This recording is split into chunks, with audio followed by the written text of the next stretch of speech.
दोस्तों, देश के सबसे बड़े पद पर विराजमान प्रधानमंत्री मोदी के नाम से कौन वाकिफ नहीं होगा। वो हमारे देश में ही नहीं बल्कि विश्व के एक पॉपुलर नेता की छवि बनाने में कामयाब रहे हैं और आज उनके बारे में सब कुछ जानते हैं। लेकिन कुछ बातें ऐसी भी हैं जो मोदी जी के बारे में हर इंसान नहीं जानता और आज हम आपको वही बताने जा रहे हैं और साथ में बताएंगे मोदी जी की जिंदगी से जुड़े खास पहलू क्या हैं।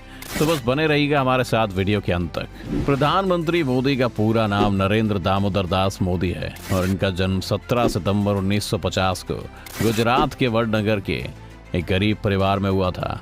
उनके पिता का नाम दामोदर दास मूलचंद मोदी और मां का नाम हीराबेन है। नरेंद्र मोदी के 5 भाई बहन हैं, जिसमें उनका नंबर दूसरा है। मोदी जी को बचपन में नरिया कहकर पुकारते थे। मोदी जी के पिता रेलवे स्टेशन पर चाय की दुकान लगाते थे। मोदी जी भी अपने पिता की चाय की दुकान पर उनका हाथ पटाते थे। मोदी जी बचपन से ही कुछ अलग थे। वो आम बच्चों की तरह नहीं थे। उन्हें बचपन में ही देशभक्ति के काम करना बहुत पसंद थे। 1962 में भारत चीन युद्ध के दौरान मोदी जी ने ट्रेन में जा रहे फौजियों को चाय पिलाई थी और यही नहीं, 1965 के भारत पाक युद्ध के समय भी मोदी जी ने वहां से गुजर रहे सैनिकों को चाय पिलाई। मोदी जी ने गुजरात के वडनगर के ही भगवताचार्य नारायण आचार्य स्कूल से अपनी पढ़ाई की शुरुआत की और वह पढ़ाई में औसत छात्र थे। मोदी जी को बचपन में एक्टिंग का बहुत शौक था, इसीलिए वो स्कूल के बाद विवाद नाटकों में भाग लेते और इनाम भी हासिल करते थे। वो एनसीसी में भी शामिल हुए। मोदी जी बचपन से ही निडर क्वालिटी के थे। वो एक दिन शर्मिष्ठा तालाब से घड़ियाल का बच्चा पकड़कर अपने घर ले आए। माँ के समझाने पर उसे वापस तालाब में छोड़कर आए। वे बचपन में साधु संतों से बहुत प्रभावित थे और बचपन से ही सन्यासी बनना चाहते थे। सन्यासी बनने के लिए मोदी जी ने स्कूल की पढ़ाई छोड़ दी और बाद में घर से भाग गए। इस दौरान वो पश्चिम बंगाल के रामकृष्ण आश्रम सहित कई जगहों पर घूमे। मोदी जी बचपन से ही आरएसएस को पसंद करते थे और उससे जुड़े भी। 1958 में दीपावली के दिन गुजरात आरएसएस के पहले प्रांत प्रचारक लक्ष्मण राव ईमानदार वकील साहब ने नरेंद्र मोदी को बाल स्वयंसेवक की शपथ दिलाई।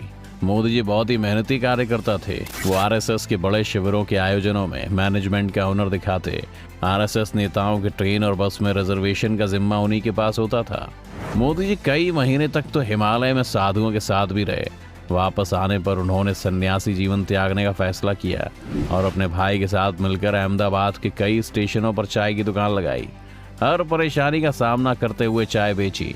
18 साल की उम्र में मोदी जी की मां ने बांसकाठा जिले के राजासोना गांव में रहने वाली जशोदाबेन से मोदी जी की शादी करवा दी। विवाह के बाद मोदी जी घर छोड़कर संघ प्रचारक बन गए। कुछ लोगों का कहना है कि वो शादी के 3 साल बाद तक अपनी बीवी के साथ रहे, लेकिन मोदी जी के बारे में लिखने वाले इस चीज से इनकार करते हैं। मोदी जी अहमदाबाद संघ मुख्यालय में रहते थे और वहाँ के सारे छोटे छोटे काम जैसे सफाई करना, चाय बनाना और बुजुर्ग नेताओं के कपड़े धोने वगैरह जैसा काम करते थे।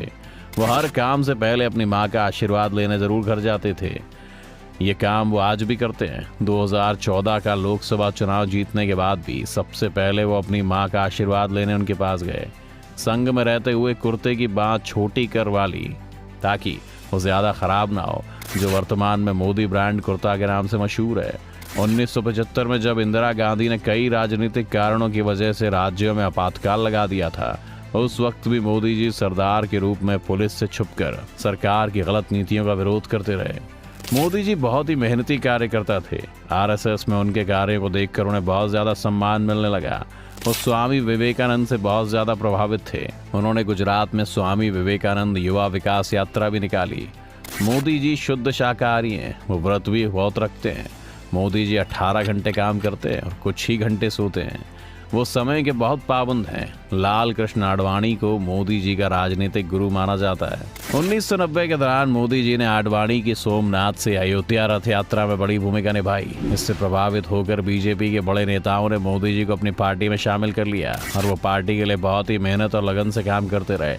1985 में गुजरात के विधानसभा चुनाव में बीजेपी पार्टी को बहुमत हासिल हुआ। मोदी जी की शंकर सिंह वाघेला से कुछ नाराजगी हो गई, जिसकी वजह से शंकर सिंह वाघेला ने इस्तीफा दे दिया और केशव भाई को गुजरात का मुख्यमंत्री बना दिया। अब मोदी जी को दिल्ली बुलाकर केंद्रीय मंत्री की रिस्पॉन्सिबिलिटी सौंप दी। धीरे धीरे केशव भाई की तबीयत खराब रहने लगी और चुनाव में पार्टी कई सीटें भी हार गई। इसके बाद बीजेपी ने अक्टूबर 2001 में मोदी जी को गुजरात का मुख्यमंत्री बना दिया। मोदी जी ने गुजरात में विकास किया, हर जगह बिजली और पानी की व्यवस्था की और एशिया का सबसे बड़ा सोलर पार्क गुजरात में बनाया गया। 2002 में होने वाले गुजरात की गोधरा कांड में मोदी जी का नाम जोड़ा गया। इसके लिए न्यूयॉर्क टाइम्स ने मोदी जी को जिम्मेदार ठहराया। गोधरा कांड गुजरात के गोधरा शहर में 27 फरवरी 2002 को हुआ था। गोधरा शहर में रेलवे स्टेशन पर साबरमती ट्रेन के S7 कोच में आग लगा दी गई, जिसमें 59 लोगों की जान चली गई। इसके बाद गुजरात में जगह जगह पर सांप्रदायिक दंगे शुरू हो गए और 28 फरवरी 2002 को गुजरात के कई इलाकों में दंगों ने भयंकर रूप ले लिया और 1200 से ज्यादा लोग मारे गए। इसके बाद सुप्रीम कोर्ट ने इस कांड की जांच के लिए स्पेशल कमेटी बनाई। कमेटी ने पूरी जांच पड़ताल की। 2010 में सुप्रीम कोर्ट ने कमेटी की जांच के आधार पर फैसला सुनाया। फैसले में सुप्रीम कोर्ट ने कहा कि कमेटी को दंगों में कहीं भी मोदी जी का कोई हाथ नहीं मिला। मोदी जी ने गुजरात में सरकारी कायदे कानून के खिलाफ बनाए गए सभी मंदिरों को तोड़वा दिया। इसके बाद मोदी जी की लोकप्रियता गुजरात में इतनी बढ़ी कि लगातार 4 बार मोदी जी गुजरात के मुख्यमंत्री रहे। 2013 की केदारनाथ आपदा में क्षतिग्रस्त हुए केदारनाथ मंदिर के पुनर्निर्माण के लिए केंद्र सरकार से मोदी जी ने मांग की, लेकिन उस वक्त कांग्रेस सरकार ने मना कर दिया। मोदी जी की कामयाबी और अच्छी नीतियों को देखते हुए भाजपा सरकार ने 2014 के लोकसभा चुनाव में मोदी जी को प्रधानमंत्री के रूप में चुना। चुनाव के लिए मोदी जी ने सोशल मीडिया का भी खूब इस्तेमाल किया और अपनी मेहनत और लगन के बल पर भाजपा पार्टी को भारी बहुमत से जीत दिलाई। 26 मई 2014 को दिल्ली के राष्ट्रपति भवन में मोदी जी ने भारत के सर्वोच्च नेता प्रधानमंत्री पद की शपथ ली। मोदी जी भारत के 15वें प्रधानमंत्री बने। लोगों के लिए वो इतने पॉपुलर नेता बन गए कि दोबारा भी बीजेपी पार्टी को ही बहुमत के साथ जीत मिली और 30 मई 2019 को दूसरी बार भारत के प्रधानमंत्री बने। अगर आपको मोदी जी के पीएम बनने के बाद के कामों के बारे में भी एक वीडियो चाहिए तो हमें कमेंट करके बताइए। वीडियो अगर आपको पसंद आई हो तो इसे लाइक करें और कमेंट करें। अगर आप चैनल पर नए हैं या आपने अभी तक चैनल को सब्सक्राइब नहीं किया है तो इसे सब्सक्राइब करना बिल्कुल ना भूलें।